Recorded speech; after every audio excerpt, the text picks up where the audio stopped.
Hello friends, आज इस lecture में पढ़ेंगे क्रिस्टलाइन सॉलिड का क्लासिफिकेशन। ठीक है,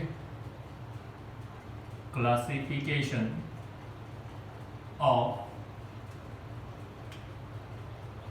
क्रिस्टलाइन सॉलिड। ये जो क्लासिफिकेशन बनाया गया है, this classification is made on the basis of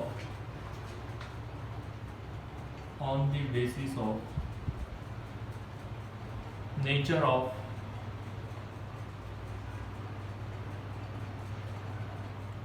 interparticle forces।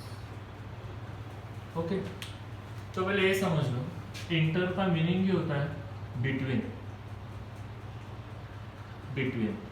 है ना। जो सॉलिड के कॉन्स्टिट्यूएंट पार्टिकल है, इन पार्टिकल के बीच जो फोर्स ऑफ अट्रैक्शन है, इसको कहेंगे इंटर पार्टिकल फोर्सेस। ठीक है, there are 4 types of inter particle forces इस क्लासिफिकेशन में कंसीडर किए हैं। उसमें से पहला टाइप है कि ionic bond, metallic bond, covalent bond and सबसे वीक वंडर वॉल्स फोर्सेस। ठीक है, ओके। अभी आयोनिक बॉन्ड अगर ये इंटर पार्टिकल फोर्स है तो करस्पॉन्डिंग सॉलिड को कहेंगे आयोनिक सॉलिड, है ना। मेटालिक बॉन्ड कहेंगे मेटालिक सॉलिड, जिनमें इंटर पार्टिकल फोर्सेस क्या है, मेटालिक बॉन्ड। जिसमें inter particle forces covalent bond है, उनको कहेंगे कोवैलेंट सॉलिड। और जिसमें वंडरवॉल फोर्सेस है, उनको कहेंगे मोलिक्यूलर सॉलिड। मतलब ये 4 type we are going to discuss, है ना।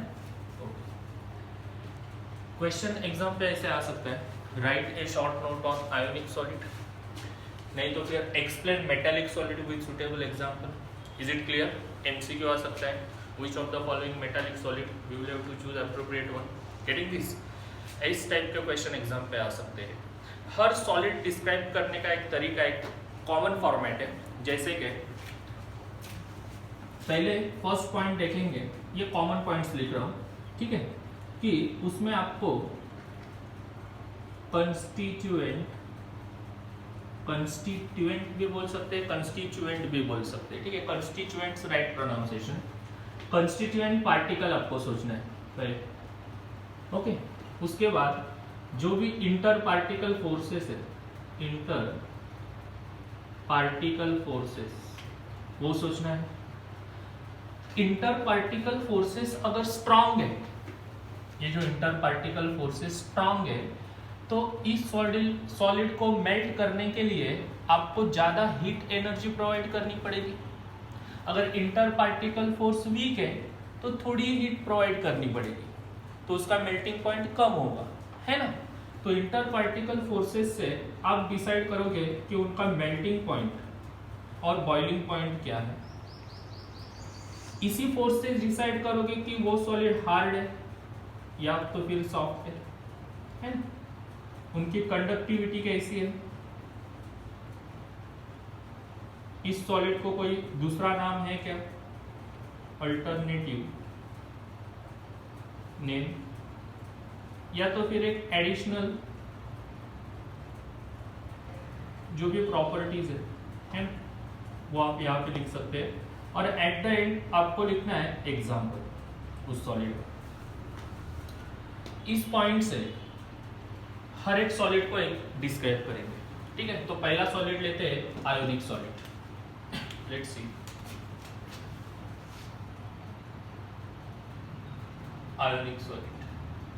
तो जैसे मैंने आपको कहा कि आयोनिक सॉलिड में पहला देखते हैं कि कंस्टिट्यूएंट पार्टिकल कौन है इन this the constituent particles are charged ions. ions मतलब आप बोल सकते हैं that is cation and anions. ठीक है, cations पॉजिटिव होते हैं और anions नेगेटिव होते हैं. ओके, दूसरा पॉइंट आपको सोचना है कि इंटर पार्टिकल फोर्सेस क्या है. तो पहले मैं जनरली यहाँ पे आयोनिक सॉलिड का स्ट्रक्चर ड्रॉ कर दो. ठीक है, लेट मी ड्रॉ स्ट्रक्चर.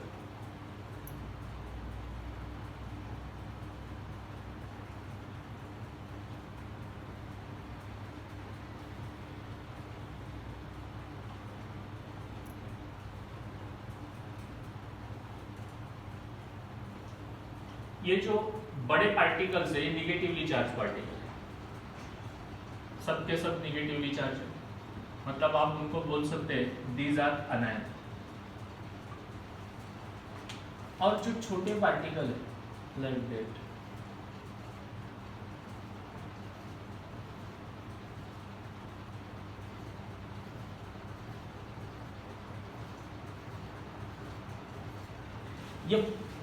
ये जो स्पेस दिखाई दे रहा है ये स्पेस नहीं होता है सॉलिड में. आपको डायग्राम दिखे इसके वजह से मैंने ऐसी डायग्राम ड्रॉ की है. ये कॉम्पैक्टली पैक्ड रहेंगे molecule. Is it clear? Okay, ये पॉजिटिवली चार्ज पार्टिकल है.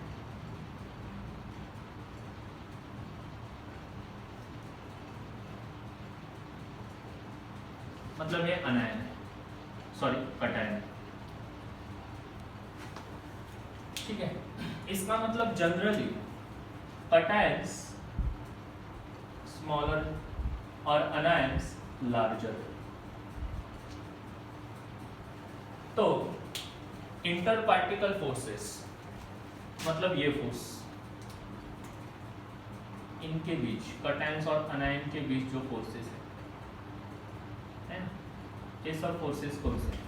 दीज आर, आप बोल सकते हैं ionic bond.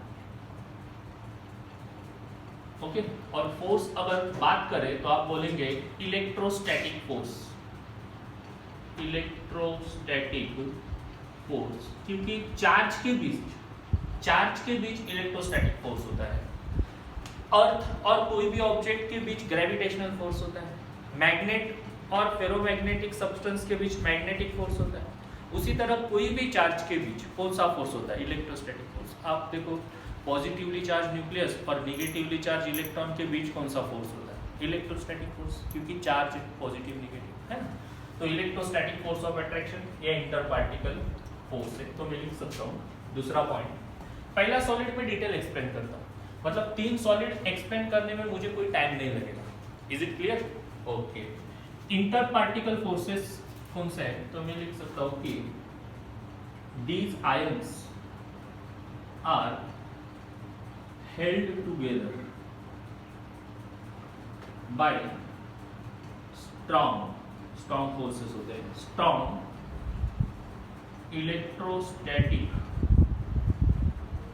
force of attraction. आप उसको कूलोम्बिक फोर्स भी बोल सकते हैं. ठीक है, मैंने 2 पॉइंट क्लियर किए. तीसरा पॉइंट, हार्ड और सॉफ्ट. अभी आपने इंटर पार्टिकल फोर्स कैसे लिखे? स्ट्रॉन्ग लिखे, इसका मतलब वो हार्ड रहेंगे. They are hard and incompressible बोल सकते हैं. ठीक है, अगर स्ट्रॉन्ग इंटर पार्टिकल फोर्स है तो मेल्टिंग बॉइलिंग पॉइंट भी उनका कैसे रहेगा? High. They have high melting point and boiling point. ठीक है, ओके. अभी उनकी कंडक्टिविटी, ये तो आयंस प्रेजेंट है लेकिन वो ions strong electrostatic force of attraction से बाइंड है, फ्री नहीं है. Is it clear? मतलब सॉलिड स्टेट में they are poor conductors, but however they are good conductors. लेकिन कब? When dissolved in water.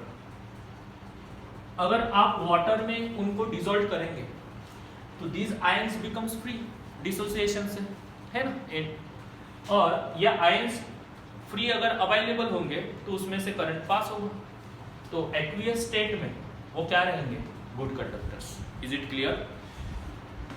Alternative name उसको नहीं है, छोड़ दो। एग्जाम्पल देखेंगे उसका।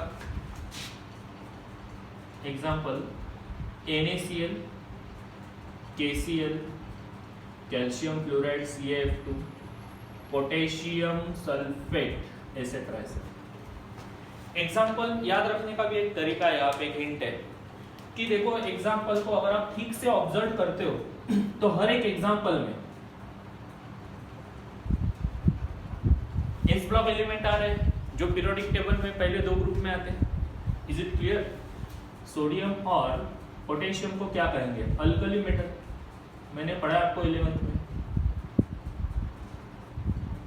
और कैल्शियम क्या है? Alkaline earth metal. Is it clear? Okay. इसका मतलब जिस एग्जाम्पल में एस ब्लॉक एलिमेंट का एलिमेंट रहेगा जनरली, तो मोस्टली वो किस सॉलिड को बिलोंग करेगा? आयोनिक सॉलिड को बिलोंग करेगा।